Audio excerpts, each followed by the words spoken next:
Let's learn how to find equivalent ones and tens. Here is a circle. It is divided into 10 equal parts. Each part represents 1/10. There are 10 tenths. We can show this in a place value chart. 10 tenths is equal to 1 whole.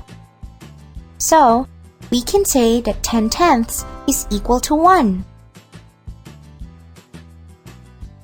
We can also regroup 10 tenths as 1/1. 10 tenths is equal to 1/1. We can regroup 10 tenths as 1/1. Enjoyed the video? Start learning now!